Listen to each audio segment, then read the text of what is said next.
নমস্কার। আমি সঞ্জয় কর্মকার। সঞ্জয়ের সঙ্গে কিছুক্ষণ ইউটিউব চ্যানেলে সকলকে জানাই স্বাগত।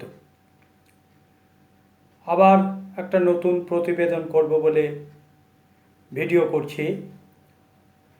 ইতিমধ্যে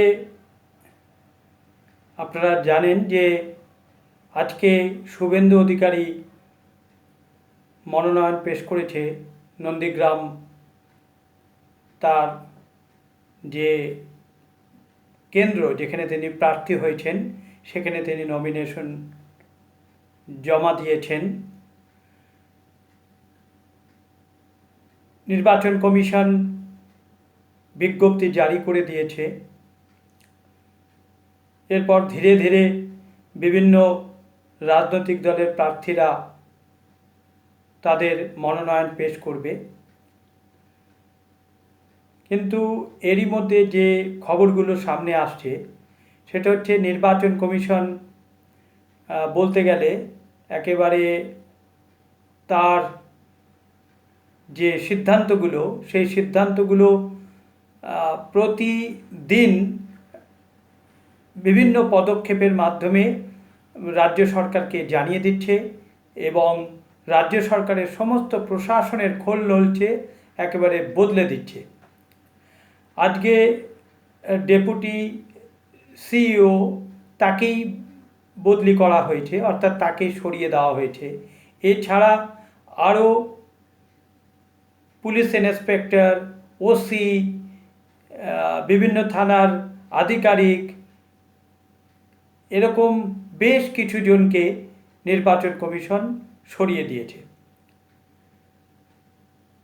নির্বাচন কমিশন একেবারে চালিয়ে খেলছে, ঝোড়ো ব্যাটিং নয়, একেবারে চালিয়ে খেলছে, দেখে শুনে চালিয়ে খেলছে। মনে হচ্ছে নির্বাচন শেষ না হওয়া পর্যন্ত নির্বাচন কমিশন তার সমস্ত সিদ্ধান্তগুলো বা পদক্ষেপগুলো দ্রুততার সঙ্গে গ্রহণ করবে। আমার মনে হয় শাসক গোষ্ঠীর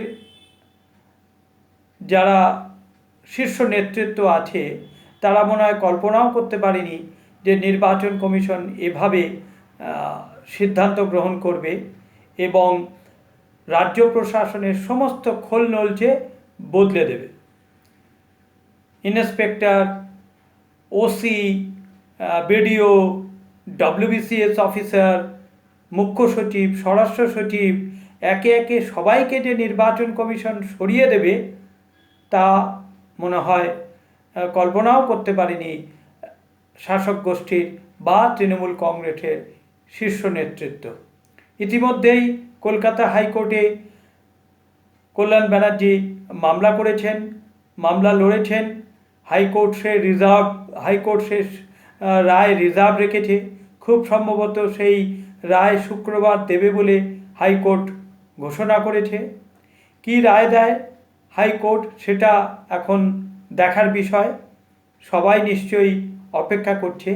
কিন্তু এটুকু বলতে পারি, নির্বাচন কমিশন সেসব না ভেবে বা কোনো দিকে না তাকিয়ে নির্বাচন কমিশন তার মতো করে সিদ্ধান্ত নিয়ে চলেছে এবং কিছুটা অকুতভয় হয়েই সেই সিদ্ধান্তগুলো নিচ্ছে, এটা বেশ বোঝাই যাচ্ছে।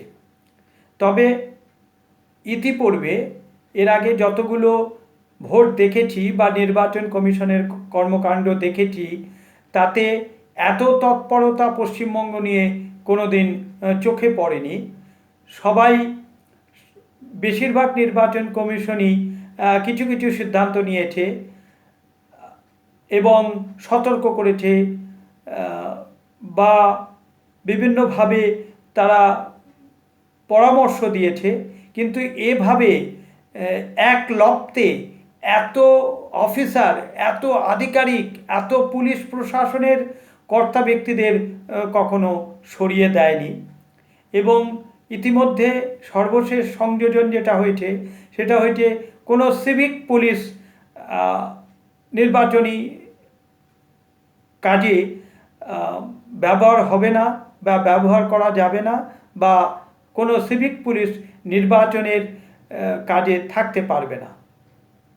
এভাবেই নির্বাচন কমিশন রাজ্য সরকারকে এক এক করে তার পদক্ষেপের মাধ্যমে তাদেরকে ঝটকা দিচ্ছে, বা বলতে পারা যায় যে তাদেরকে কিছু বোঝানোর চেষ্টা করছে যে এবারের নির্বাচন কমিশন ভিন্ন নির্বাচন কমিশন, এবারের নির্বাচন কমিশন ঠুটো জগন্নাথ হয়ে থাকবে না বা কাঠের পুতুল হয়ে থাকবে না।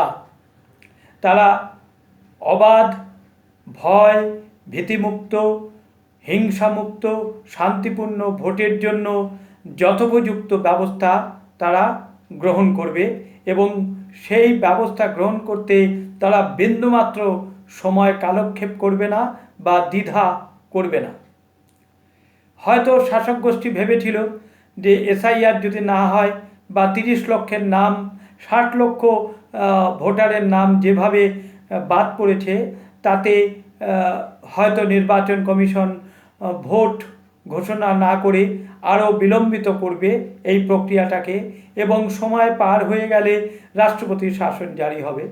রাষ্ট্রপতির শাসন জারি হলে শাসক গোষ্ঠী সুপ্রিম কোর্টে চলে যাবে, মামলা লড়বে যে নির্বাচিত সরকারকে ফেলে দেওয়া হয়েছে, বা জনগণের কাছে যাবে, জনগণের কাছে গিয়ে তারা শহীদ হয়ে তারা তাদের ভোট প্রার্থনা করবে।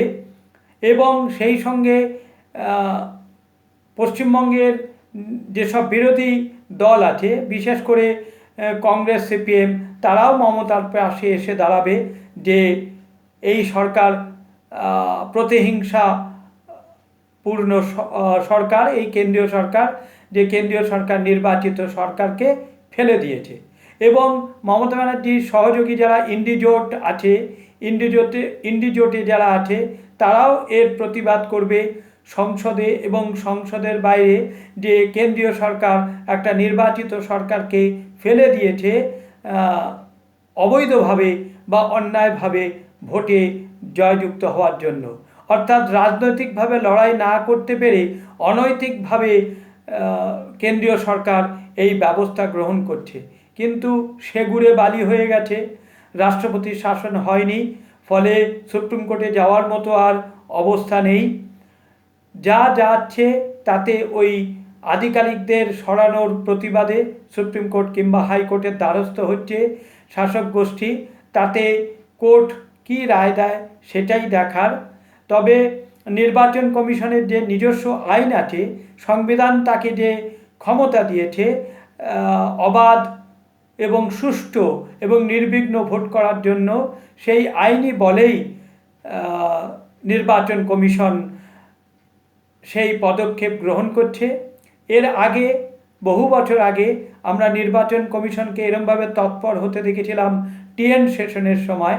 টিএন সেশন সাড়া জাগিয়ে দিয়েছিল সারা ভারতবর্ষ জুড়ে তার সিদ্ধান্তের মাধ্যমে। তো টিএন সেশন পরবর্তী সময় নির্বাচন কমিশনকে এত তৎপর হতে বা এত পদক্ষেপ নিতে দেখিনি। এবার মনে হচ্ছে নির্বাচন কমিশন একটু বেশি সক্রিয় রয়েছে, এবং যে চ্যালেঞ্জ গ্রহণ করেছে যে পশ্চিমবঙ্গে রক্তপাতহীন, হিংসামুক্ত, অবাধ, ভয় ভীতিমুক্ত ভোট করানোর যে চ্যালেঞ্জ নির্বাচন কমিশন নিয়েছে, সেটা মনে হচ্ছে নির্বাচন কমিশন করে দেখাবো বলে বেশ বদ্ধপরিকর রয়েছে। এখন দেখা যাক শেষ অবধি কী হয়। 23 এপ্রিল প্রথম দফার ভোট, 29 এপ্রিল দ্বিতীয় দফার ভোট। ভোট নির্বিঘ্নে শেষ না হওয়া পর্যন্ত কিছুই বলা যাচ্ছে না। তার কারণ এটা পশ্চিমবঙ্গ। পশ্চিমবঙ্গে ভোট মানেই সন্ত্রাস, পশ্চিমবঙ্গে ভোট মানেই হতাহতের তালিকা প্রকাশ, পশ্চিমবঙ্গে ভোট মানেই একটা ভয় ভীতি ভোটারদের মধ্যে কাজ করে। দেখা যাক এবারের নির্বাচনে ভোটাররা ভয় ভীতি থেকে মুক্ত হয়ে খুব নির্বিঘ্নে ভোট দিতে যেতে পারে কিনা, এবং নির্বাচন কমিশনও সেই ভোটকে সুচারুরূপে নির্বিঘ্নে সুসম্পন্ন করতে পারি কিনা সেটাই এখন দেখার। আজ এই পর্যন্তই। পরবর্তী ভিডিও করব পরবর্তী প্রতিবেদনের জন্য। সকলের জন্য রইল শুভেচ্ছা। সবাই ভালো থাকবেন, সুস্থ থাকবেন। সেই সঙ্গে এটাও জানাই যে আমার চ্যানেলটিকে লাইক করবেন, সাবস্ক্রাইব করবেন এবং আপনাদের গুরুত্বপূর্ণ মতামত প্রদান করবেন।